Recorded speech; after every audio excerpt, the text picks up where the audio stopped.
welcome to Pre-Match Focus with your host, me, Tim. And me, Lee. And we're back, mate. Hopefully with some games to preview this time. Yeah, 2 postponements, Leicester, Norwich and Southampton, Newcastle. But all good and all gravy apart from them. So, yeah. How's your Christmas been, mate? It's been a good one, a bit hectic after visit so many of the family, so we're always out and about. We've had children staying over, sleepovers, for our kids and that, so it's been kids. Yeah, it's been loud. It's been loud in the household. How's yours been, alright? Yeah, it's been nice and quiet. I like that. I know, I'm getting a farm next year. I'm coming. Yeah. Out in the dig somewhere. Yeah, that's it, when we're out in the stick somewhere. That's the word. Stick's not the dig. Yeah, with the guinea pig on a wheel. Yeah. Well, so we can still do live stream. So that must be quite relaxing to watch the guinea pigs outside. Nice. Get on with it. You got to be in command of someone, mate. You got to be in command of someone. Yeah, I know. Absolutely. Right then, bud. Should we crack on? We've got games on Saturday, the 1st of January, the 2nd of January, and Monday, the 3rd of January. And we'll start with the 12:30 kickoff tomorrow, as it is Friday. Yeah. Which is Arsenal versus Manchester City, the big one. Yeah, both teams in big form, aren't they? Yeah. Hopefully the game goes ahead. Hopefully every game we preview goes ahead, and then we don't have no more setbacks. Yeah. I'll make a quick point on that. I mean, I think even Gary Neville said it. It's just like, you've got a squad of players there now. Start using them. I mean, if I was a under 23 player with the chance of getting into a squad now, and you've been rejected that chance, I mean, you think, what's the point of even being there? Exactly. Yeah. So they've got to be given the chances now. I mean, we've got to learn to live with what's going on in the world. It's getting ridiculous. So yeah, back to the game. More. Here. Well, we know our own views on it, don't we? So, yeah, 2 teams in big form. I think there's been about near 40 goals between them, and not many conceded in the last 5 games each. So when you combine them, so I mean, it's going to be a tough one for Arsenal to come through. I think City will be flowing with the confidence of teams dropping points around them more than their own performances. Yeah. I mean, they've been in great form themselves, but I think City probably will just be free flowing now for the rest of the season. If this gap keeps getting any bigger, it's the worst thing that can happen for rivals to City, because they haven't got much to stress about. So no, absolutely, I agree. I think with City's recent record against Arsenal, I think the last time I remember Arsenal beating, was it in the cup? Was it? Yeah. When the year they won it. Yeah. That's the only time I can remember them beating them. So the City have been quite dominant in this fixture as well. Yeah, they have. And to be honest, I think the only way Arsenal win this is if City have one of those where they desperately look like they're missing the number 9. Yeah. Where they are. Yeah, still, but they have all these chances and they only convert like the odd 1 or 2, So don't know. You'd actually think if they did have an out-and-out number 9, say if you sign someone like Haaland for City, would it affect the way that the midfielders playing the game, or would it be for the better? You'd think for the better having a finisher, but the midfielders just chipping with goals every game anyway. So just getting a lot of goals from midfield at the minute. If you class, I suppose Smith Rowe is a midfielder, Arsenal. Yeah. Saka. Martinelli's coming into a bit of form, isn't he? Martinelli. Odegaard, yeah. Yeah. There could be a lot of goals in this game. That's what I've predicted to happen in this one. I'm not too sure what the case is with Cancelo, whether he's available. So I did something about him being He'd been attacked, hasn't he? Yeah. So I don't know whether he'll be available, and that'd be a big loss for them. Yeah, so I think it's going to be a high-scoring game, this one. I think Arsenal can get a bit of confidence going and give it City. But I do think City will win the game. I've gone for a 3-2 win to City. I've gone with 2-1 City. Have you? Same kind. You can only, I mean, you say only see one win. It's usually harsh to say, and the team in such good form with Arsenal, but I think, City are in even better form, aren't they? So we have to go there. Yeah, very good, Ryan. Obviously, the Leicester Norwich game's postponed. So. Oh, I've gone for both score no draw, and I have put a few tips on. Sorry, we're getting really carried away with ourselves. No score, no draw. Right. Yeah, both score no draw. I've gone for on that. Leicester and Norwich postponed. 3:00 kickoff. Watford and Tottenham. This should be a good game. Could be a good game. Like I said in the last few shows that we did before our mini break, Watford are just one of those teams that you just don't know what you're going to get with them at the moment, do you? I mean, I don't know. I still think they'll probably be that third team to go down at this rate. I do at the minute. I think Burnley are escaping it. Yeah, well, they're the experts at it, aren't they? But I mean, I'll probably stick to that. I'll stick to that. I'll get to the Newcastle point in a bit because what I saw from them, what I saw from them against Man United the other day, that if they play that for the rest of the season with a bit of courage. Yeah, but United were horrific. Yeah.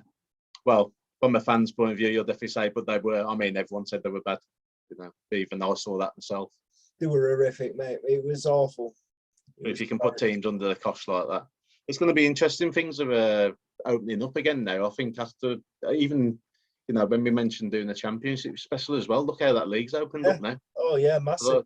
Everything was set, wasn't it? Like you knew it was going to go up. You sort of knew it was going to go down. And look at Rooney now with Derby. Like, tell you what, I might put a cheeky one on them staying up. Yeah, I think a lot of people are probably looking at that now. They're in really. I mean, I think they'll be mid-table with the team they've got as well. Well, they should have 31 points really now. Yeah. And that's like 12th place, I think. It's insane, isn't it? I mean, yeah. I mean, like for the kid, he's got loads of kids. I've never heard of half the players. So they've obviously come for the academy. The words cannot explain how well Wayne Rooney has done for Derby County. Ridiculous. The fact that all the different reasons of why he should struggle, he's had them all. Players not being paid. Looming administration, deducted 21 points, like playing kids. Mate, honestly, all they've not thrown at him is the kitchen sink. And it's and he's dealing with it. And honestly, mate, I think they're staying up.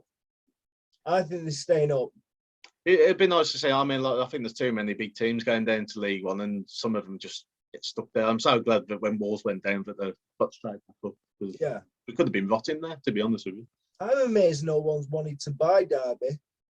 I think people definitely want to buy them. I think there's more implications than harder work to do behind the scenes rather than just taking over the club and hoping for the best. I think there's a lot of tricky business going on behind the scenes, I reckon. Small fight, a lot to take on. Small print. Lots of small print. Next Everton manager, Rooney, maybe? Could be. I think he's definitely going to get linked if Benitez loses his job at some point this year. But yeah, he's definitely going to get linked. If that happens, which it very well could happen, because they're struggling a bit, Everton. Well, the injuries haven't been kind to them, though. No, they've had a similar season to us, but we had last season, I believe, under Nuno, which probably ended up ultimately costing Nuno his job. I think they've had similar Everton this year. Yeah. I mean, like on Rooney's front anyway, I think it'd be better for him to just probably stay and sort out what he's trying to build at Derby. I think it'd do him good to stay if they went down to League One as well. Yeah, it'd be good experience for him because he should bring them back up, even with them kids. Yeah. He's bringing kids through then, so they're getting more experience in more leagues. So, no, I think it should be good. I think they can stay up though. So that's my little tip anyway. I think put a tenner on Derby stay up. So yeah, on to Watford Tottenham. Yeah, Watford have been dealt good news. I think Emmanuel Dennis has been left out the Nigeria squad, hasn't he? So that's going to be big news for them. But but it's at the back where the problems are. They just concede too many goals. Concede way too many goals at the back. Yeah, it's the defence ain't good enough. They've got to really concentrate now in January if they want to stay up. I mean, predictions could change if good signings come in.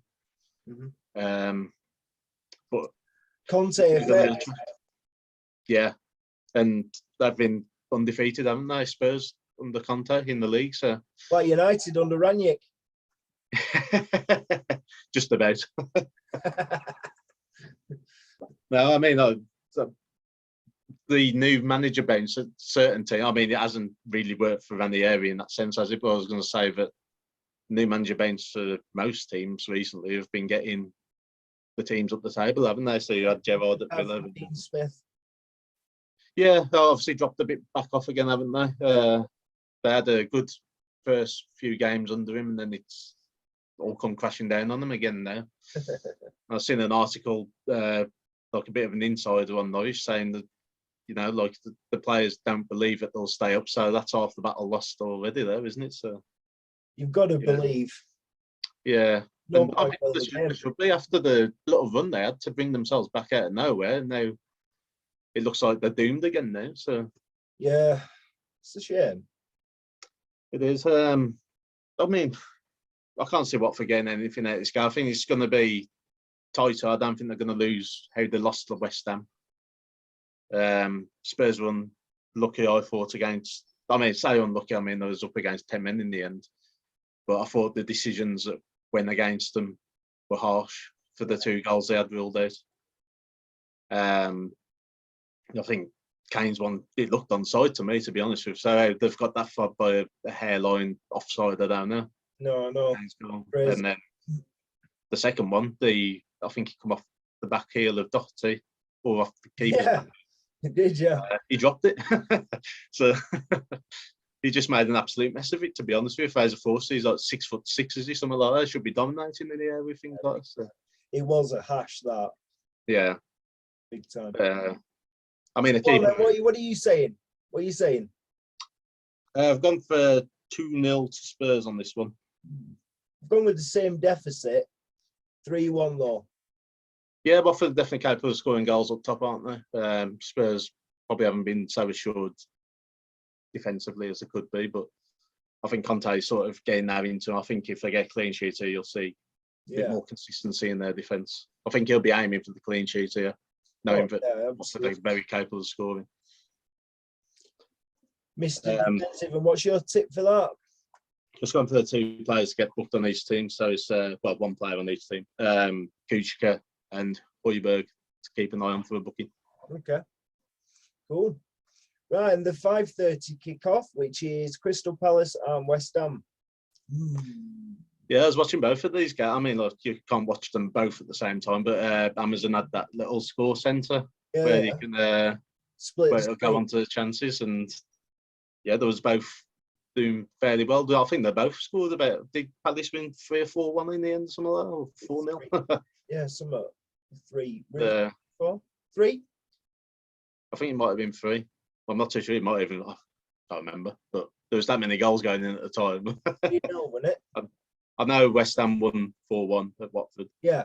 I'm just not too sure of the Palace. Well, I know they. I think it was 3, wasn't it? Yeah, I'm thinking it was. They're home and dry there, Palace were, so I probably wasn't paying as much attention in that detail, but battered them. Yeah, they are fairly strong at home, aren't they? West Ham had a little bit of struggles going on, but they come back with a good win at Watford. It looked like it was going to go against the Hammers again, didn't it? You know, when they went 1-0 down. I know. I was like, hey, up. Yeah, it's probably the confidence boost they need now. I think, judging by that as well, I think they'll get something here. I think they get a point. I've gone for 1-1. So have I. It is an hard one to pick, isn't it? To be honest with you, if West Ham are coming back into form, then they shouldn't be losing. They shouldn't be looking to lose this game at all. Well, Crystal Palace are good at home. Yeah. And that fan base gets right behind them as well. Yeah, it should be more pumped up for this game as well. It's obviously a derby, isn't it? So, yeah, it'll be an interesting one. Good atmosphere. Should be a good game. And what's your tip for that?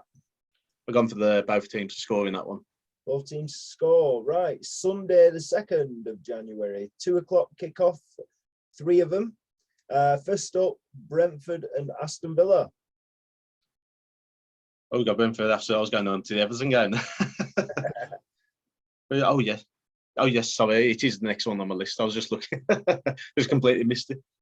Yeah, but I mean, I'm not sure if Gerrard's back in the touchline. I don't know if his isolation's up by that point, but I think he has a big impact on how Villa perform when they're there. Yeah, they didn't look the same team the other day. No, they looked like there was really like struggling to get a second wind. Yeah. And Chelsea just overrun them in the end.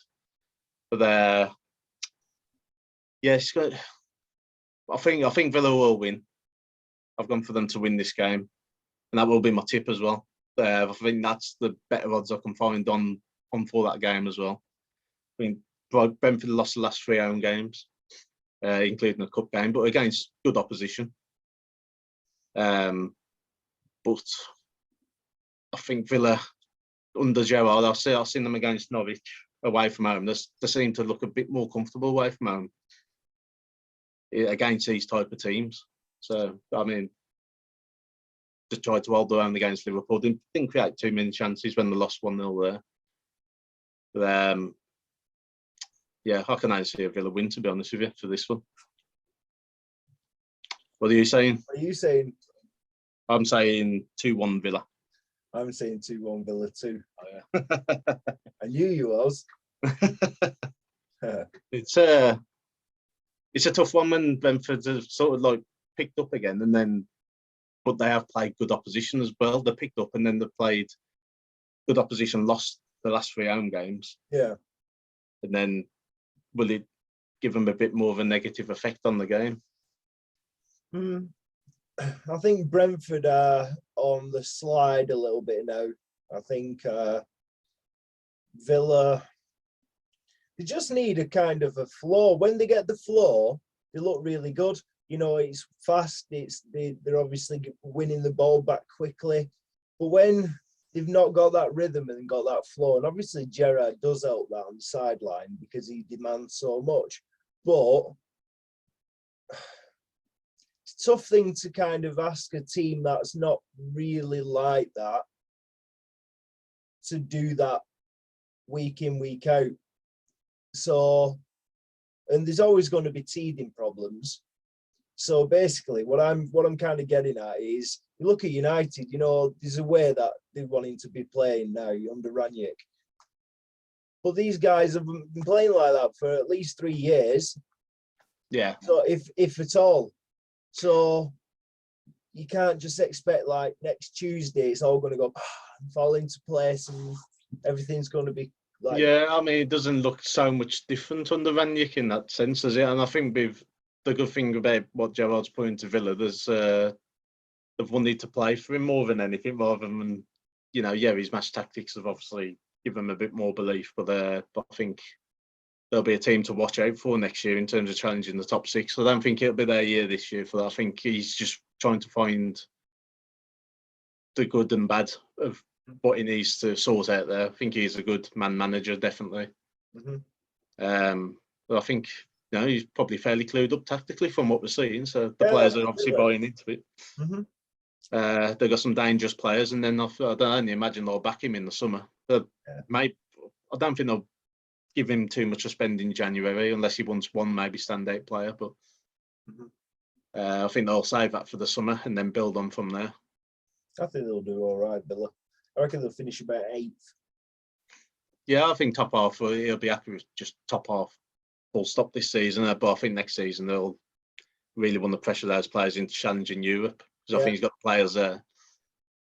Like I say, Brentford probably, like you said yourself, maybe a little bit of a dip coming. The one that last with injuries and COVID and all this kind of shit, which is all floating around. Big heavy schedule over this Christmas period, you know. And Brentford have played a lot of them, to be honest. So, and they've not got a massive squad. They've not got the quality, and the squad. I don't in think. depth, yeah, definitely. I mean, they've got some quality players, but in depth, yeah. Probably struggling with it. So I don't know. Yeah, I agree. I 2-1 sounds good to me. Right then, what was your tip? That one was Villa to win. Villa to win the match. Right, 2:00 again. Everton and Brighton. Yeah, Brighton seem to have picked up a little bit again, don't they? Looking good, to be honest. Did I text you that? I was meaning text you saying. Yeah, you did. Yeah, you did text me saying they play some really good stuff, and I kept looking, thinking they're going to score in a bit. These are Brighton. I sort of left it at 1-0, come back and they'd scored. Tell you, Danny Welbs. Go on, son. Yeah, it's They looked every part. They were the better team by a country mile, and fair play to Potter, man. He's done a good job there. But yeah, I mean, like, I hope he stays there. I hope it's one of those where he doesn't get his head swayed by someone else, and then he goes somewhere else and he's unsuccessful because it doesn't work somewhere else, but it worked there. You know? Yeah, I mean, I think the problem for Everton in this game as well is playing Brighton, having a bit of confidence game from that game, and over the Christmas period. You know, they've picked up the 4 points. Everton haven't played since the 16th of December, so yeah, it's going to be a bit of getting back into that is. I'll probably mention that with the Wolves one later as well. I think that could be a bit of an issue as well. Sometimes a long break can refresh the legs, but you know, if these clubs have been off with COVID, how much has it affected the players' fitness, their match sharpness, rhythm? Just the rhythm of the game. Just, you know, when you're playing every game, yeah, you might get tired, but you've got that sharpness about you, like, because you've been playing. So, I think you might be right. It's even worth pointing out against when they got the last game, Everton against Chelsea. They played a weakened team for that one as well. So if you're going back to the full team, then you're probably going back to the 12th of December. It's nearly a month. They're not far off a month without playing, really. So it's pretty mad. So the reasoning for that, I've gone for Brighton to get a point there at the very least. I've gone for a 1-1. 1-1. I've gone for 1-1 too. We're doing well today, mate. Say that again, sorry. We're doing well. Yeah, matching up quite well, aren't we, at the moment? Yeah, apart from... I think it's the first one, wasn't it? I think that was... Well, first two, but they were same score lines. Well, not same score line, but same outcomes, yeah. But slightly different score. Yeah, it's it'd be interesting to see what Everton feel. They should have near to their strongest team out again, shouldn't they? But obviously, what we mentioned, they've had a lot of injuries this season. Yeah. Not too sure on the actual team news, but God, they've been off for so long now. Surely some of them have recovered, so they should have a decent team out. Okay. And what's the tip for that? I've gone for Brighton double chance. So if they get a draw or win the game, you'd win the bet. Right. I think their match sharpness could see them take something from this game. Brighton double chance. You heard the man. Right. 2:00, the last of the 2:00s, because of the postponed Southampton and Newcastle fixture, is Leeds and Burnley. This could be an absolute beauty of a game. It should be the most classical football game, shouldn't it, really? Yeah. I think Leeds will try and play their football. Well, they'll both play to their own, way of playing, if you're going to put it that way. Obviously, Leeds have been just as bad as Everton. They've been injury ravaged. Yeah. And the defence is fairly open as well. This is true. Again, but who do we know is going to be fielded because of so many postponements and all that, you know? Burnley have just come back yesterday against Man U after so long out. I think that was the team with the longest amount of days without playing up until yesterday. But I've gone for Leeds to win out of a bit of pity out of this one, because I never have them to win for some reason. And last season, you'd be picking them for the best game to watch. Yeah, definitely. Obviously, maybe not on the winning side of it all the time. They have struggled this year, but I think they really need to win this one. They do. But Burnley, you know, the trickiest opposition for many a team, even the best of teams on the day. When they want to defend as a unit and nick a goal, then the other end they can do it. Mm-hmm. And they've definitely got the players to worry Leeds. So it might not be the right outcome, but I've actually gone for Leeds to win out of the pity if I never picked them to win. So, so I think if there's a poor league table, our predictions up at the moment, I think they'll be down already. I think the mathematically down already. Remind Wolves are top at league. You probably had to win 4-1 against Man U, haven't you? Don't get carried away with yourself. I've gone for Leeds to win 2-1 in that game. I've gone for Burnley to win 2-1 in that game. That's probably what my head should be saying, really, but well, any other time, I'd have said Leeds, to be honest, but they've just really struggled. And the problem is, I think they're so low on confidence as well, and this is such a crucial game for them to win. Yeah. Usually goes the opposite way. I mean, when you've conceded 16 goals in your last 5 Premier League games, obviously, chamber of secrets, sir. Yeah, when you've conceded 16 goals, well, I'd say in your last 4 league games, because I kept the clean sheet in the one before that. Yeah. They've got to try and aim to do that against Burnley and shut them out at any point that they can. But Burnley, like I said, can grab a goal. They go at Old Trafford. So if they can get Old Trafford, they can definitely get Ellen Rose. Yeah, I agree. Well, yeah. I just think it's going to be a close game. It's going to be a good game, whatever happens, because there's going to be lots of action in that game. I guarantee it. I bet there's a hell of a lot of corners in this game. Well, funnily enough, some of I was looking at, I was actually going for the corners for my tip for the game. And then I thought, I think it could be the cards that are going to be dished out in this one. There's definitely a lot of players on there. But I think the last time I played, there were 7 bookings in the game. But there's players on both sides. Leeds are probably the worst for it. They've gone back to old dirty Leeds, as they call them now, haven't they? They play the pretty stuff. Play the pretty stuff, but they like to kick a few players a bit. Yeah. But Burnley in the last 2 games, I don't think they've had a booking. But usually I see that rhythm of when teams go a couple of games without a booking, then they come full force out. And so you'll see. Ben Mee not get booked. Say that again. Ben Mee not been booked. I think was he booked last game, was he? I don't know whether he was booked against United. I think if he was, I don't think they've had one the last 2 games. No,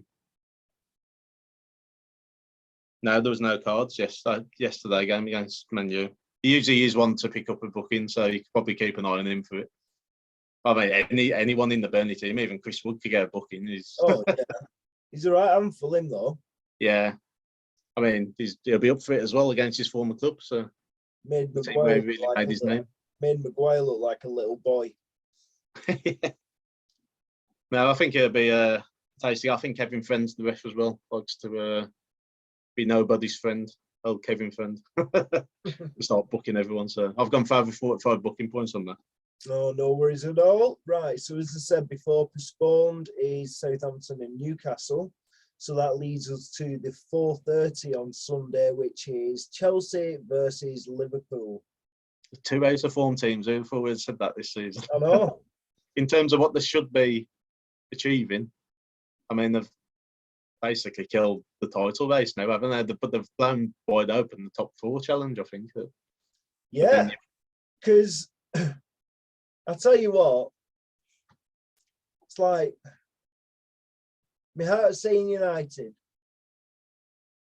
but my head's saying Tottenham.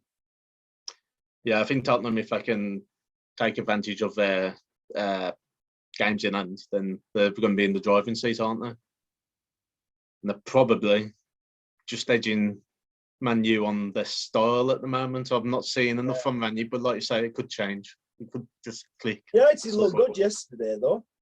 Yeah, Well, that's one thing. I didn't actually see that game, but I think taking on the Burnley team that hadn't played for so long was a big factor in that. But that it doesn't matter at that extent because they've played well and that'll give them confidence. So exactly, and as I say, they're unbeaten under Ranić, so still counts for something.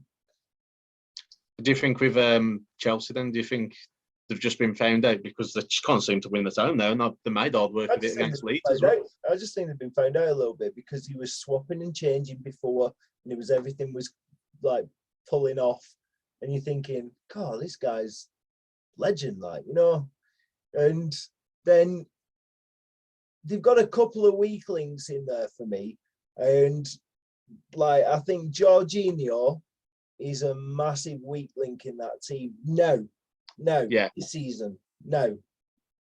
It's like his legs have gone. I don't see what the whole hype is with him. I know he was in the running for the Ballon d'Or. I'll never know just because he scores a couple of penalties and he skips before he takes a penalty. Crazy. I just don't see anything of him to. I mean, Kante. He's in the heart of the pitch, so that's where games are won and lost. So they've just had an injury to Reece James. Hudson-Odoi is not quite the player they probably thought he was going to be. He'll be regretting not going to Germany. Little bit lightweight. Doesn't fancy Lukaku by the looks of it. No, it looks like. Do you know what I mean? He could be on his way out by the end of the season again, doesn't he? I think he'll start the season, but could be. Havertz, don't hear from him. Werner, don't hear from him. He's apart from. I think if you look at it really, and someone said this on something I was listening to the other day, and I processed it for a while. And I thought, you know what? It's probably right that. So, and he turned around. I think he was on Talk Sport. So he turned around and said about, I think he was a Chelsea fan as well. He said, we've only got one truly world-class player, and that's N'Golo Kante. Yeah. And I thought to myself, yeah. The others probably come with potential, don't they, in terms of what they've been world-class. But, I think Mason Mount is a good kid. I think he'll... Not world-class, I wouldn't say yet. No, I think if he was, then he'd be a surefire in the England squad, wouldn't he? I mean, in terms of playing the first 11, he doesn't play every single game for England, so. No. We never rave about. You never get the national papers raving about him, do you? Really? So. No. I mean, that's quite rare for the media and England because usually we're quite overhyped, aren't we? But yeah, massively. Yeah. I think eventually you'll see the best of Havertz and Werner. I really do. I think you'll see if Werner could go to United. Be interesting. This happened before. You've had Veron's move across and everything, haven't you? And I'm sure there's a few others that just flying out the top of it. I think obviously Sparky moved to Chelsea. Yeah. So you've had them. You've had. Obviously Van Persie, Arsenal to Man U. You say you do get them big English teams transferring every now and again. It could happen in the future. You never know. No. Torres, Liverpool, Chelsea. Yeah. So good at Liverpool. That's a bit easier to go across. Liverpool was shit for ages, weren't they? So yeah, true. So and Liverpool, they've. I don't know. I think that's another one where. If any one of a trio of players doesn't perform, they don't perform. As a team, Yeah, it's really weird. So Mane's kind of to barn door at times. Jota's taking way too many chances to score. Salah missed his penalty. Rare, very rare, but does happen. And he didn't play particularly well. He didn't have a great game at all. And that's rare. He's always creating something and looking lively. So when he doesn't play, Liverpool don't play. I honestly believe that. And I think January, after the games, are going to be a big indication of how Liverpool could struggle. I was going to say there could be another month without them, isn't there? Without Mane and Salah. Yeah. I mean, are they going to use Origi and Minamino as the replacements? It's just don't. Yeah, but I've been here before, right? I've been getting a load of grief because I've got these loads of Scouse fans at my works, and and honestly, I don't know where they find them. Honestly, down here as well. So they think the same, obviously, about me. Oh, they're everywhere. They're everywhere. But again, the Greek, because I'm always like, God, blimey, Divock Origi, you've got no depth. You got Divock Origi and Minamino, and do you know what? They both went and scored, and I had it in the group chat. Minamino, Divock Origi. I was like, oh, here we go. Yeah, I mean, they're capable players. They're good players. Oh, I'd love Origi at the Wolves as a striker, as a replacement for Raul at some point. But I wouldn't love him at United. I'll just be honest. I just don't see it. Minamino neither. Blood's busy enough, but yeah, I mean, maybe it probably would suit a Ranić style, to be honest. Yeah, I mean, it's sort of similar to a Wang coming in at Wolves, sort of like hit the ground running. I think Minamino did all right at the start for Liverpool, then got froze out, didn't he? And then, looking like Asian players always give that effort, don't they? They always work their socks off. Massively, yeah. So he'll always give you that. But yeah, sometimes just the end product of it, and you can just go missing sometimes. Mm-hmm. You're probably working to be busy off the ball, but maybe not doing enough on it. Yeah. I think Liverpool have got to try and get a win for this one, because they're going to be out without Mane and Salah. I think there might be a couple of others moving out. Is Matip going? As Cameroon qualified in that? So I presume Cameroon would have qualified for that. Yeah, so no one seems to be mentioning the other players, really. They've got a fair few African players, haven't they? So yeah. I've gone for 2-2 on this one. I've gone with 1-1. Yeah, it's hard to pick a winner because they've both been out of form. Could go either way, really. Mm-hmm. I think they've both been a bit more fragile at the back, a bit easier to get at. So. Not many people on that Van Dijk train anymore, is there? Well, he hasn't. Yeah, I think people love to feed off him doing something bad as well, don't they? Like, I remember him kicking the ball out in the last game, and everyone was like cheering, and he's just like really pissed off with himself. So. Honestly, man. Yeah, I mean the best ever, best in the world. Oh, if you're putting it to the centre halves that I've grown up watching, there's not many world class centre halves about these days, is there? No. They were consistently amazing. I could name, if you was to give me probably about between the last 10, 20 years ago, then you'd struggle to think to put in there, because there's that many choices to pick at centre half. Then you go to the last 10 years moving onwards. I don't know, people probably would put Van Dijk in, but the last 10 years there hasn't been many, has there? Yeah, it's not like a hard kind of competition list, is it? Yeah. I think there's some that come with the hype. I mean, like, people always go on about players like Koulibaly from Napoli and that. But when you watch them, you actually get to watch them finally in like Champions Leagues and stuff, and you're like, they were shit. Yeah. It's always like, wow.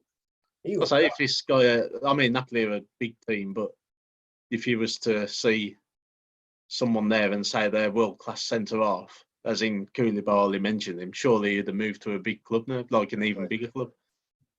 So, a team that's winning their league as well, and in the Champions League regular. Napoli haven't been in the Champions League regular. They're in the Europa League this year. So, it's just overhyping like that. I think they'll just see someone. They'll probably think he's a big lad, 6'5". He's going to bully someone. Now he's world class. And they're after loaning to Anzebe. Who are? Napoli. Oh, Napoli. I thought you meant Liverpool. It's just one that I can't even really make an assumption on that, because he'll probably be a good signing for them, but there ain't many. Anyone that goes to Serie A for England does all right. Yeah. This league, isn't it? Well, tomorrow's coming out with rave reviews now, isn't he? Oh, You've got to see absolutely. When he comes back, you've got to see what. Like, I'd imagine he will, because usually if you're an English player and you go out early and you come back, I mean, like you've had Sancho's come back probably earlier than expected. Bellingham will be back. Abraham will be back. They'll all be back. Oh, yeah, it's just to see how they adapt to it again and really see if the potential's been reached, I suppose. I think for those kind of positions, forwards and defenders, you can get some good ones. You know, if someone's a defender like Tomori's been playing, you know, and he comes back from the Italian league, he'll be solid. Because the Italian league is heavily defensive, and they love They love to train defensive, and it's all about keeping clean sheets first. So when you look at that kind of way of working, then yeah, Tomori's going to be great. That also on the reverse front means that to score goals is harder in the league. So going back to Ronaldo and Lukaku and what the kind of figures they were hitting, you look at someone like Tammy Abraham, he could score some goals in that league, man. You know, already has been, you know. So yeah, I mean, I was just memorising when you was mentioning about goals and Tomori. It just gave me the haunting feeling of probably him scoring the best goal but since Wolves have returned to the Premier League down there. He scored one from about 30 yards against us. He smashed it, didn't he? Yeah, I remember. He must have been about 100-1 to score in the game alone, never mind. I can't remember if he was the first scorer. I can't remember. I think it might have been the second goal. Was it? Yeah, cracker. I can remember the goal. Yeah. He was right opposite where I sit at the Molineux. And as soon as he let go of it, he was just like, that's going in now. So what's Tomori doing there? And just flew in the top corner. I was like, bloody hell. That's probably the best goal I've seen since on both sides, you know. I mean, we've pulled together some wonderful, team moves to create a goal. But in terms of a finish from distance, that one's going to be hard to beat for the next few years, I think. Yeah. Right then, so you went with 2-2, I went 1-1, and what was your tip for that one, Lee? Nice, easy one over 2.5 goals. Ideal. There's enough quality in both teams to score 3 goals at least in that. Ideal. Right then, on to Monday night kickoff, which is 5:30 on the 3rd of January, and that is Man United at home to Wolves. Oh, we're gonna be enemies on Monday night. T versus Lee. T versus Lee. If nothing else, we've got to get these predictions right, I reckon. Yeah. I know. It's it'd be easier to make a prediction if we'd have been playing against you. Just don't know how we're going to come back.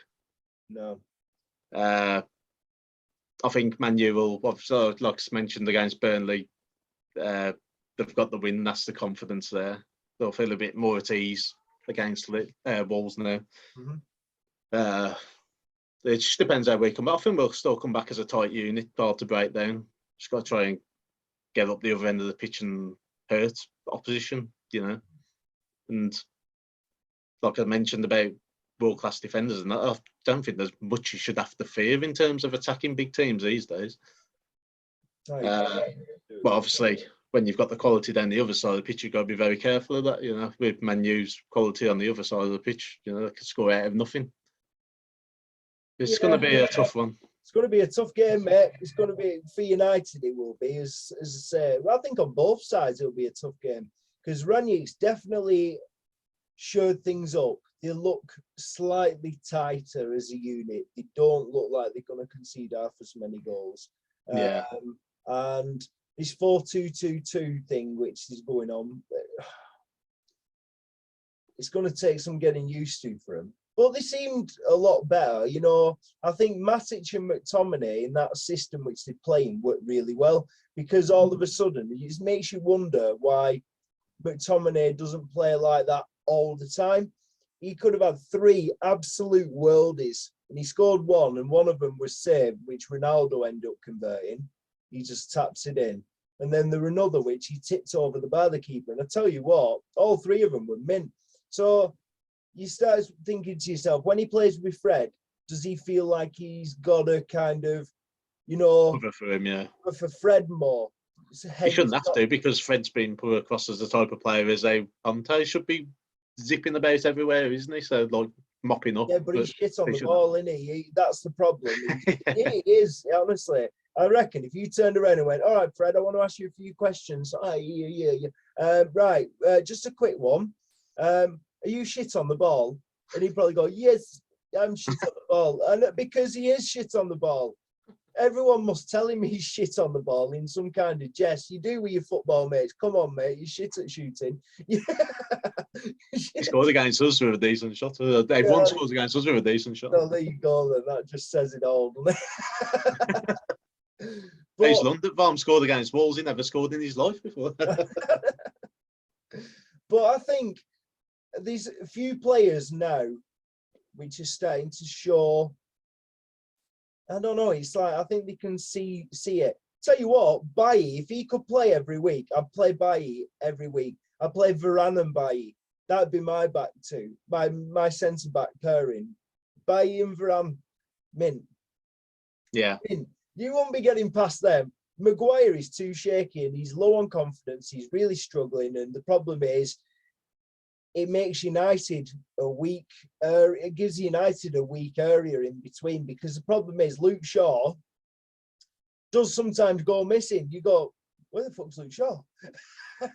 Where is he? He should be there, and he's not there. And you think to yourself, oh. But then other games like last night, going forward, he looks right on it, Luke Shaw. But defensively, at times he's just not.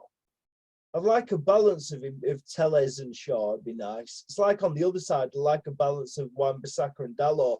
And last night, never thought I'd see it in my entirety, but I saw Wan-Bissaka and Dalot on the pitch at the same time. Yeah. Did they move Wan-Bissaka into the sort of central defensive role, or just get Dalot forward? Dalot on the right wing. Yeah. No, I was wondering whether they try and move a back three with Wan-Bissaka. There has been mention of him being. Yeah, we talked about that before. Yeah.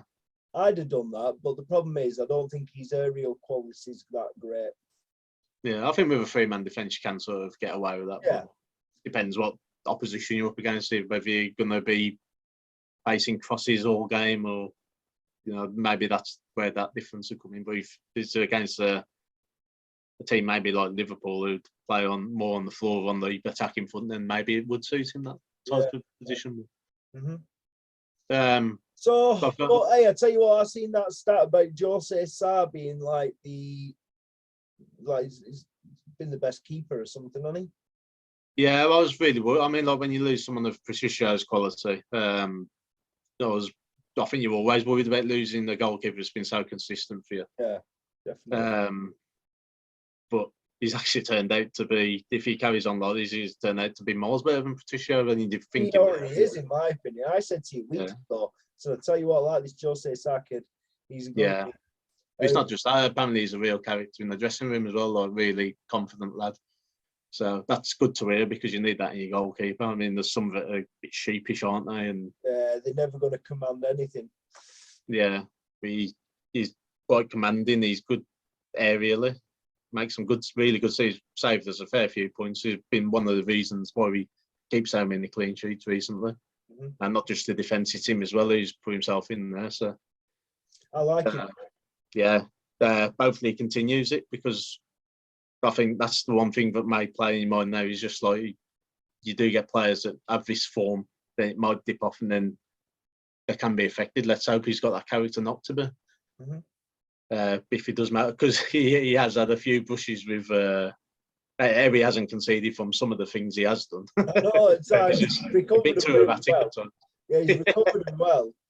Yeah, he does. That's where you get judged, you see. Yeah. I say he seems to have everything that you want in the goalkeeper. Let's hope that continues. He's a lot bigger than what you think. I don't think he looks so tall. It, does he? No, he's 6'4", so he's a big lad, to be fair. Doesn't seem as big as that. No. Does he? He doesn't seem as imposing. He seems like more of a lean goalkeeper, though, as well. I suppose sometimes they're a bit not stocky, looking so wide. Yeah, not looking so stocky or anything. Probably does make your height look a little bit. Well, De Gea's a bit like that, I suppose, as well. Yeah, yeah. Because you see, I mean, like he's got to be about 6'2", 6'3" himself, hasn't he? Maybe even taller. Yeah, maybe even taller. He could even be 6'5", from what I remember. Tell you what, De Gea is the new man. He's back to where we used to be, like 2007, 2008, you know. And tell you what, man, fair play to him. He's made some cracking saves in the recent games. Did well against Newcastle with a few as well. I can't remember. I remember just this shot fizzing. It was going towards top corner, and he just managed to tip it wide. Mate, the save is amazing. He's class. He's been brilliant. So now Ranieri's like telling him to go long as well at times. That makes such a difference because we're not playing out from the back, and that's where the mistakes are happening.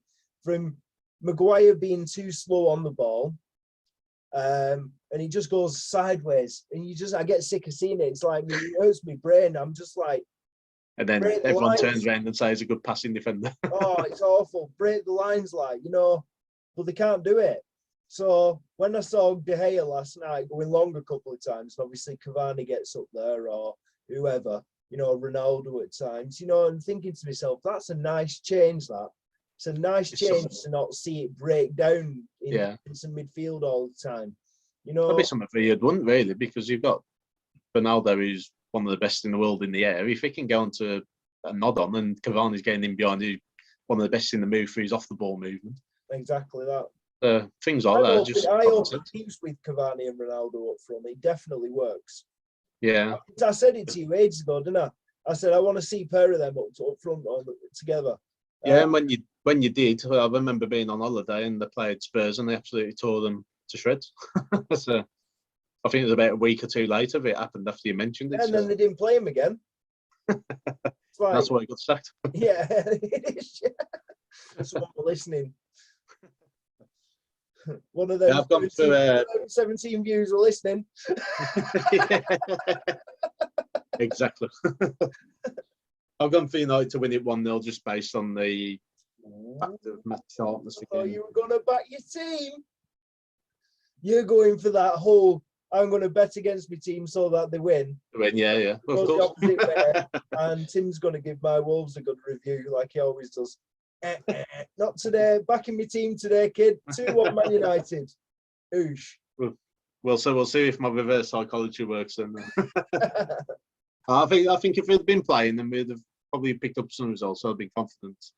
I usually am confident when we go to Old Trafford that we can nick something from there. I know we haven't been getting those results, but we've usually gone in with a bit of form, thinking that we might do. Even going back to 2003 when we lost our first 3 games. Once we got into that game against Man United, obviously completely different team back then, but we just seem to get that feel when we're in a big game, but and we get these chances, we just need to start taking them. That's the thing, innit? It's taking chances, and United do as well. It was nice to see him get 3 first-half goals last night, I'm not going to lie. Thought we were going to end up being a lot more in the second half, but it didn't end up that way. But they've sealed the game, first half. What you want. Yeah. It'll be interesting to see how it starts. Hopefully we're up for the fight and we know our way round of keeping, like obviously being so long off playing now. We've still got our match sharpness too, and we've been working on it. I don't know who's been out with the COVID, so I did hear that Bruno said it's been a nightmare in training. So we must be missing some bubbles, aren't they? Even United, same. They've been in bubbles of 6. So you've got some coming in training at like 10 o'clock, some at 12, some at 2, some at 4. You know, you can't do that. No. You need to work as a unit, don't you? It all starts from the back to the front, doesn't it? So, it's one of them. But it'll be interesting to see. We're going to lose a few players in January as well with Bolly, and I mean Bolly hasn't played this season at all, but obviously with Sace going, then you'd thought Bolly would be taking his position, but they're both gone.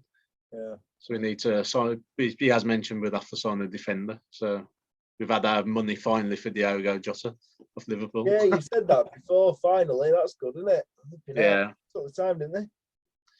Well, no, I don't know what's took them so long. There must be having some loan issues themselves, haven't they? I think I've seen that they've got a massive loan to pay out, haven't they? So but that's what's held them back, Liverpool. I don't know how these teams get into this financial predicament when they've been in Europe year after year. Because Americans run it. That's why. Yeah, well, that says it all, doesn't it? It does. It really my prediction for that one, I think it could be settled by a penalty. I've seen my favourite, Mike Dean. I've seen the VAR, which was, I think it was Mariner. I know it weren't a good one. So he's just as bad for it. So, yeah, penalty in the game will win you this one. So Ronaldo will win you this game. And let me add, United look better without Bruno Fernandes. Yeah, well, he hasn't really set the world alight this season anyway, has he? He shows glimpses, but I think he's been. Tell you what, though, there's a start. Most chances created in the whole of the league by a country in 90 minutes is Bruno Fernandes, comfortably. So the problem is we're not finishing them. Yeah, so obviously his stats are going to look worse for it, but I mean, even when he come down Molyneux, I don't even notice he's on the pitch. So he's obviously having that type of season where he is struggling to be the standout player for United. Shouldn't be trying to be the standout player. That's the whole problem, isn't it? No, I mean, like, really, if I was him and Ronaldo would come in, I'd be happy for him to get all the spotlight and me play my own game. So exactly. Surely it takes the pressure off you a little bit. Yeah, but I have seen certain things about his ego. Apparently, it is like the Bruno Fernandes show in his mind that it's all about him. So maybe he's pressuring himself too much to make him look like the top dog in the game. So something he probably has to work on in the summer, I think. Yeah, well, we'll have to see what happens and do they bring in, if they bring anyone in. And we'll go from there. But that concludes our show, ladies and gentlemen. And for this week, anyway, for this round of fixtures. For this year. Yeah, for 2021. So all the best for 2022. And we shall see you again for the next round of fixtures for next week. So, Happy New Year. Happy New Year. Hopefully it is going to be a happy one. Yeah. I know. Christmas has kind of been and gone, hasn't it? It's just been. Yeah, flew by. Absolutely flew by. But we'll get together soon anyway, bud. And listen, thanks for tuning in. Please like, share, and subscribe. Click on the bell button to keep up to date with all our stuff as they come in. And don't put every single tip on all at once. Pick them out, please, because obviously you've got very slim chance sometimes if you pick every single one.